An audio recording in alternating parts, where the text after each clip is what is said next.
saw Newcastle and Eddie Howe end a multiple-decade trophy drought at the weekend, Sunday. But can Thomas Tuchel do the same with England as he begins his unlikely reign as the Three Lions boss?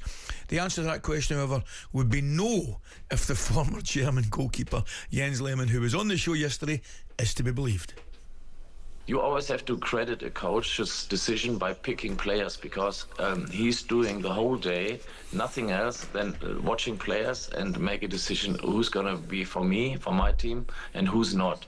So he's the absolute expert in that, and he's watched all the games probably with his staff.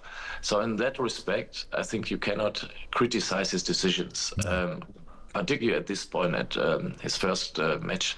And what you will have to see is whether he's good enough to bring the English back to trophies. And obviously, as Germans, we do not hope so, and I don't think so. You can't beat about a Germany-England rivalry, can you? No. First of all, were you surprised at the appointment? No. Happy with the appointment? Happy. I can understand the appointment. I think happy.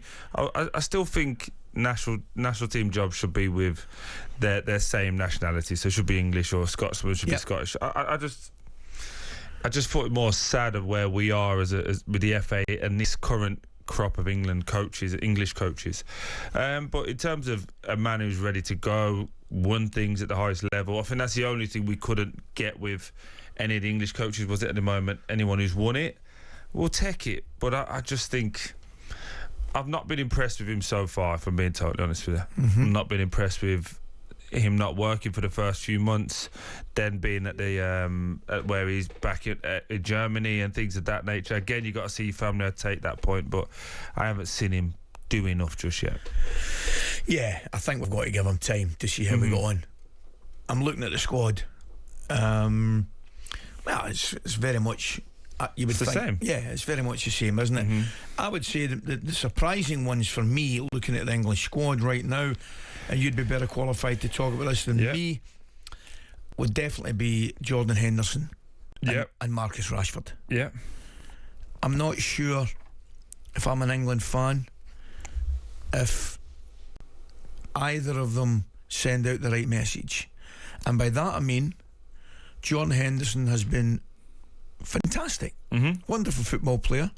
I think we're probably in agreement coming to the end of his career and slowing down a little bit. I think he was on the bench for Ajax. Yeah, he was. So, that surprised me. I'm getting back in the squad, and if I was going to be 100% up front with you, I'm not sure Marcus Rashford deserves to be in this squad. I definitely think he's capable of getting his form together and getting back into the English squad. Yeah.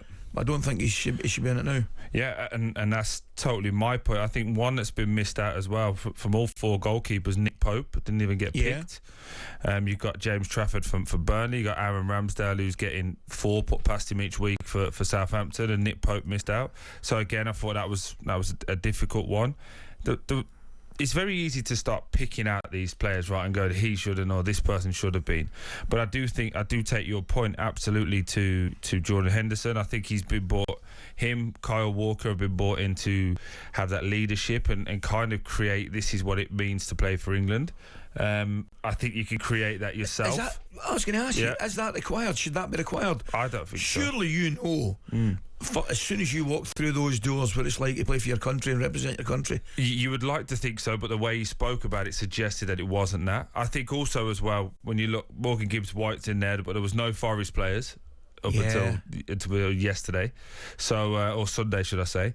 But to your point, I've had a lot of people message me on social saying, I've got an agenda against Marcus Rashford. I can tell you, and I think you know me well enough, I don't care in the slightest about anybody else's opinion other than my wife and my kids. My problem with Rashford is the optics to everybody else. That you only have to, he started 3 games this season, played a full 49 minutes, a full 90 minutes once for Aston Villa, and the manager's chat about his involvement is that he's come off the bench and he's ran around and he's done a bit of it looks sharp. Now, if that's the case, let's just keep it to Aston Villa, who people know is not my favourite team, but Jacob Ramsey, if I'm him, I'm saying, well, hold on a second. The guy has only come in since the start of since January. I've been doing all this work. I've been playing excellently. What do I have to do to get in that team? I think you're right. I'm with you. I'm not sure.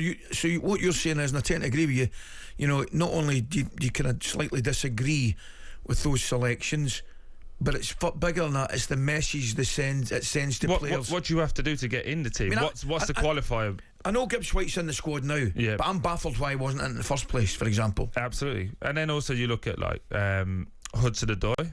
Has he done enough to get in over some of these guys? Would he argue he's had a better season than Marcus Rashford? I would say he would. I think you'd struggle to find anyone that would argue the other way. I think that's fair. The talkSPORT England correspondent Faker Earls will be at St George's Park today, speaking to international new boy Miles Lewis-Skelly ahead of Friday and Monday's World Cup qualifiers against Albania and Latvia, which are incidentally, as you would hope and expect, live on talkSPORT. And Faye has been in touch with us this morning. Good morning, Faye. Morning, Ali. Morning, Troy. Just on my way up to St George's Park for the England Media Day. Going to be speaking to a few different players across the day, watching training as well later on. Going to be finding out how they've all started life under their new boss, Thomas Tuchel. You can hear all of the interviews across talkSPORT on the rest of the day. He looks a player, doesn't he, Miles Lewis-Skelly? Yeah, all day. I'm having him all day. Yeah. But especially when you think he's a centre mid by trade as well, and how he's conducted himself.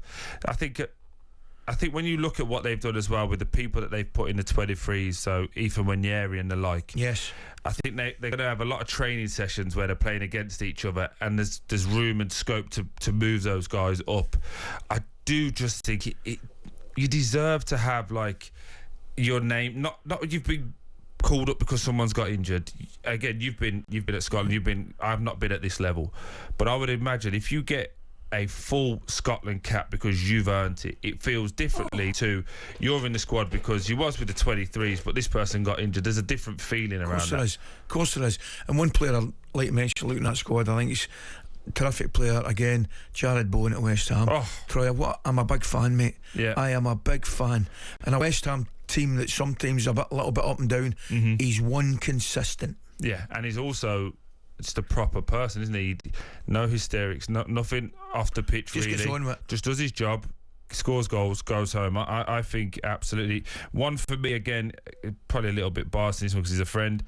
The amount of goals Ivan Toney's scoring still out in Saudi, I don't know why he's not been called up into this. That's just for me. What about, do you still think Ivan Toney should be number 2 behind Kane? I think so, yeah. But what's he on? He was on 21 games, 16 goals before the last game at the weekend. I don't know how he got on the weekend. I know it was his birthday, so he probably scored 5. Do you think playing out there is actually going against him? Absolutely, of course it has. In terms of, I mean, in terms of international self, obviously. Yeah, absolutely, I think he has, and I do think that's a shame. We had the likes of Jermaine Defoe playing out in the MLS at one point and still called him back in. So I just think if we're going to have this type of group, you know, let's be consistent with the messaging as to what it takes to be an England player. talkSPORT Breakfast, waking you up Monday to Friday morning from 6 a.m. on AM, on DAB, via the talkSPORT app and on your smart speaker. talkSPORT.